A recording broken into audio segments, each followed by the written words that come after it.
Mes très chers frères, mes très chères sœurs, on se retrouve afin de commenter la vidéo que vous avez face à vous. C'est une vidéo qui vient d'être postée sur YouTube et qui dure 3 minutes et 25 secondes. Alors un petit constat, il y a de plus en plus souvent une méthode qui est relativement récente, en tout cas à ma connaissance, qui consiste à publier des vidéos extrêmement courtes. En fait, il s'agit de passages qui ont été extraits dans des vidéos beaucoup plus longues et qu'ensuite on diffuse ce petit passage de façon tout à fait indépendante. Alors, la raison de cela étant parfaitement claire, puisque la vidéo intégrale étant fort inintéressante, ils se disent qu'ils vont prendre le passage qu'ils considèrent être comme le plus percutant et l'extraire pour le diffuser de façon tout à fait indépendante. Et du fait que le passage dure extrêmement très court, le plus souvent il s'agit de 2 à 3 minutes, pas plus. Ils se disent que les gens auront plus de facilité à écouter le passage en question et donc finalement tirer un certain nombre de bénéfices en termes de notoriété, en termes de reconnaissance. Et on constate cela de façon très claire.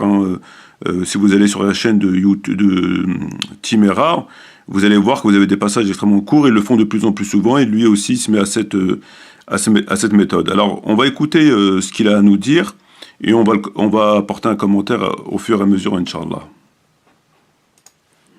Parce que si certains qui ont la barbe, ils se préoccupaient autant du nombre de péchés qu'ils accumulaient dans la journée que du nombre de poils qu'ils avaient sur le visage, seraient très proches du paradis, et rapidement. Allez, qui nous maintenant 2 poils, non, 3, coupez là, non, pas là. Ah, mais toi t'as coupé trop, non, pas assez. Ah, mais si, toi t'as coupé les poils en haut, pas en bas. Mais tu dois laisser, mais non, pas les. Et les péchés, et les millions de péchés que tu fais, peut-être des kabaïr où il y a ijma'. Sur ça, non, hein, ça, tu te préoccupes pas. Ou là, est-ce que toi, tu as le khushu' dans la prière?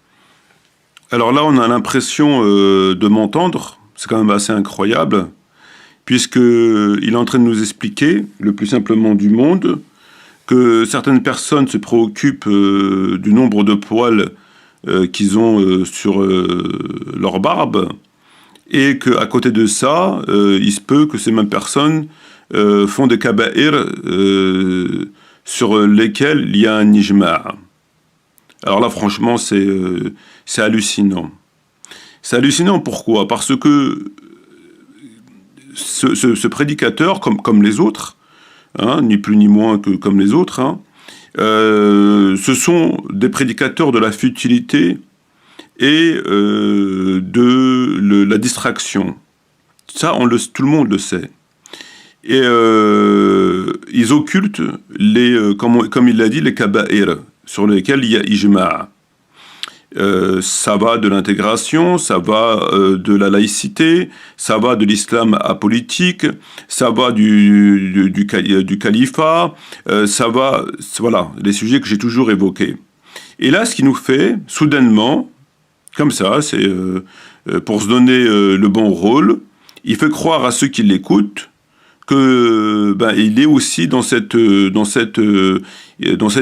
Il partage aussi cette vérité qui consiste à dire que les musulmans se trompent puisqu'ils s'intéressent aux futilités, en l'occurrence le nombre de poils sur la barbe, et ils font des kaba'ir, alors qu'il est lui le porte-parole de cet égarement. C'est quand même assez incroyable. Quelqu'un qui passe son temps à nous parler de futilité, de choses extrêmement secondaires, à plus forte raison compte tenu de notre situation, qui occulte les sujets qu'on connaît, non seulement qui les occulte, mais qui va plus loin, c'est qu'il va jusqu'à les contredire. On l'a vu, on l'a revu, hein. Je veux dire, je n'invente rien, ce sont des faits. il vient nous dire comme ça soudainement que voilà, c'est incroyable et ça passe normal. Voilà, ça passe normal quoi. Est-ce que toi, ton cœur, il est sain? Est-ce que toi, tu... Non, ça, tu te préoccupes pas, mais que l'apparence. Et ça, c'est un problème. C'est tout ce qui relève de l'apparence. Alors là, les polémiques et les polémiques. Et les bouhous et les bouhous, les recherches et les recherches. Et dévoiler les avis des savants et montrer grand et crier haut et fort certains avis qui nous intéressent, là, on le fait. Mais quand tout ce qui concerne l'intérieur, le cœur, al-qalb, la relation avec Allah subhanahu wa ta'ala, ind al-khalwa, dans l'intimité avec ton Seigneur, ça, on en parle vite fait. Ouais, voilà, c'est bien. Parce que ça, c'est tranquille, tu peux le cacher. Ça, tu peux montrer l'apparence d'un pieux, peut-être un fasik. Mais là, non, ça dérange parce que c'est l'apparence. Et c'est facile. J'ai l'apparence, oh, c'est bon. Khalas. J'ai certaines portes qui vont s'ouvrir. Et c'est pour ça qu'on voit des contradictions énormes. Je ne généralise pas, mais dans certains comportements. L'ihya, le comportement, si tu ne savais pas qu'il s'appelait Mohamed et que tu ne le voyais pas à la mosquée, tu dis, il est musulman ou pas? Dans certains cas. Tellement que c'est choquant, certains comportements. Et je peux vous dire, j'en connais des histoires. Et c'est pas une ou deux. Et en France. Et je peux vous dire, à un moment, quand je prenais le téléphone, je décrochais Allah musta'an.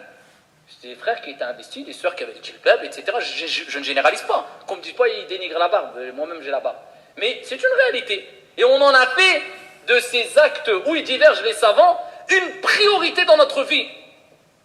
Et un acte qui va prouver si on est pieux ou pas. Ajib, certains, j'ai la lahya, ça j'ai fait quasiment tout, j'ai fait la moitié de ma religion. C'est quoi ça? Et celui qui n'a pas la lahya, t'as beaucoup à faire. Jusqu'à ce qu'il y ait des gens maintenant, ils vont écouter un shir parler par exemple. Ah, il taille ça. Attends, il sort sa loupe. Ah si, je crois qu'il taille sa barbe. J'ai vu le poil cassé un peu comme... J'écoute pas mon frère. Voilà, donc là, ce qu'il est en train de faire, en fait, il est en train de retourner sa veste et il est en train de se moquer des gens qui...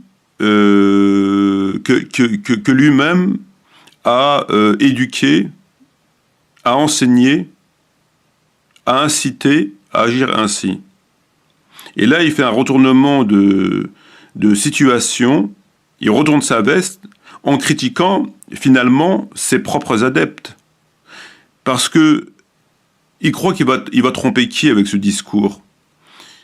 Qui peut aujourd'hui contester que cet énergumène, et plus généralement cette secte, la secte Canada Dry, ça date pas d'aujourd'hui. Enfin, ça date pas d'aujourd'hui, ça date pas de ce Ramadan, ça date d'extrêmement longtemps. C'est une secte qui ne s'attache qu'aux apparences et aux choses secondaires de la religion, et qui passe son temps à critiquer les autres. J'apprends rien à personne. Vraiment, c'est incroyable. Et donc là, qu'est-ce qu'il est en train de nous faire? Il est en train de se dédouaner, il est en train de se désavouer, en tout cas pour la forme, parce que dans 1 mois, dans 2 mois, dans 6 mois, il est tout à fait probable qu'il tienne exactement le même discours, le contraire de ce qu'il dit là. Il n'y a pas de souci. Il critique ses propres amis, en disant oui, voilà, ils écoutent des chouyours, ils regardent s'il a la barbe, il a un poil qui est cassé, il sort sa loupe, etc. Ben, c'est eux qui font ça. Vous vous rappelez pas de tous ces doros qu'ils faisaient et d'ailleurs, lorsque vous voyez sa aqida, c'est quoi sa aqida? C'est une aqida qu'on connaît. C'est une secte apolitique, c'est une secte qui met tout dans les apparences, c'est une secte qui passe son temps à critiquer les autres en disant lui il fait pas la prière correctement, lui il fait pas le ramadan correctement, lui ceci, lui cela, et il se regarde pas. Je veux dire, et là il nous fait un retournement de situation. Il se dédouane, il s'exclut de ce comportement, alors qu'il en est le porte-étendard. Vous savez, il y a quelque chose qui est extrêmement... comment je pourrais vous dire ça? Extrêmement insupportable chez les hypocrites. C'est que ils sont constamment en train de jouer sur les deux tableaux. Constamment. Et donc, ça ne m'étonne même pas qu'aujourd'hui, ils viennent nous dire, qu'ils viennent nous tenir ces propos. Ça ne m'étonne même pas. C'est comme si, je ne sais pas, si demain, il y avait véritablement une puissance islamique. Ces gens, c'est lui, les Tariq Ramadan, ils tiendraient l'exact contraire des positions qu'ils ont toujours tenues. Il vous sortirait, c'est ce qu'il a fait Tarek Oubrou. Il y a une vidéo qui circule dans laquelle il explique que le califat, c'est une importance, qu'on ne peut pas être musulman sans califat, qui date depuis très longtemps. Et aujourd'hui, il dit tout le contraire. Il dit tout le contraire de ce qu'il avait dit. Et là il nous a fait un petit cours sur la barbe, que des gens qui critiquent, il va tromper qui avec ce genre de discours? Il va tromper qui avec ce genre de discours? C'était pas lui qui critiquait les gens sur un kebab pas deux, et j'en passe et j'en passe. C'est incroyable. Il est devant quelqu'un qui il va lui parler pendant 5 minutes, il va faire juste un muqaddim à l'introduction, il va dire il a dit quoi? Il a commencé le cours ou pas? Et lui sur sa loupe, j'écoute pas parce qu'il a taillé sa barbe. Agib. Et c'est comme si presque il a tellement de manque de pudeur, s'il avait Al-Qadi Iyad devant lui, il dirait mon frère tu t'es égaré, taqillah. Reviens dans le minhaj. Parce que là t'es parti des salafs. Il est là en 400 de l'Égypte. Mais toi, t'as un problème avec les salafs. Je fais partie des salafs. Mais wallah, on est arrivé à un stade là, et c'est pour ça que maintenant, voilà, le résultat, de toute façon, c'est quoi le résultat?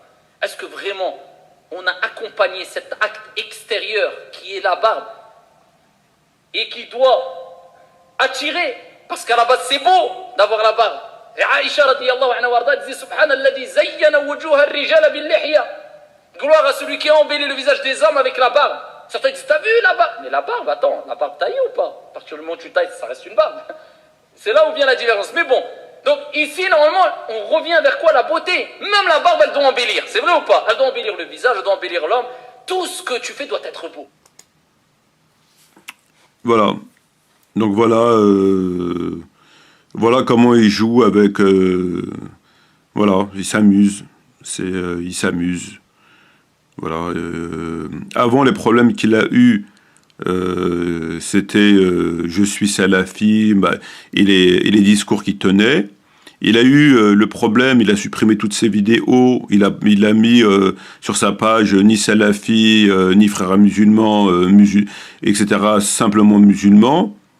Il a changé sa tenue vestimentaire, il a commencé à porter des blousons, des t-shirts, etc., etc. Ça, tout le monde l'a constaté. Il s'est renié sur les propos concernant la musique et d'autres propos. Hein, il s'est renié, complètement renié. Il ne s'agissait pas de réforme ou quoi que ce soit, bien évidemment. Il s'est renié. Et là, il continue. En fait, il est en train de parler de lui. Lorsqu'il parle de ça, il parle tout simplement de lui, en réalité. Il ne fait que parler de lui et de ses copains. Simplement, comme l'ère du temps, elle n'est pas en ce sens, il se disculpe de cela, il s'extrait de cela pour dire ce sont des gens qui disent ça. Mais moi, non. Moi, je suis quelqu'un qui m'intéresse aux priorités et qui me conforme au consensus. On a atteint le fond, en fait. On a atteint le fond. Ce genre d'individu ne s'arrête jamais. Le problème qu'on a aujourd'hui, et ce sera le mot de la fin, c'est que vous avez un certain nombre de prédicateurs, Chimera, Ramadan, Bajrafil, Hassan Hussein, qui, en dépit de l'évidence de leur imposture, continuent à prêcher parce que il existe un certain nombre de personnes qui continuent à les écouter. Donc, tant qu'il y aura un certain nombre de personnes qui seront en face d'eux et qui continueront à les écouter, d'une oreille ou que sais-je, ils continueront, ils ne s'arrêteront pas.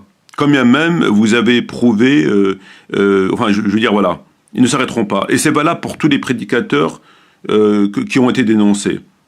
Et c'est pour cela qu'ils refusent systématiquement le débat. C'est aussi simple que ça. Sur ce, je vous remercie. Wassalamu alaikum wa rahmatullahi wa barakatuh.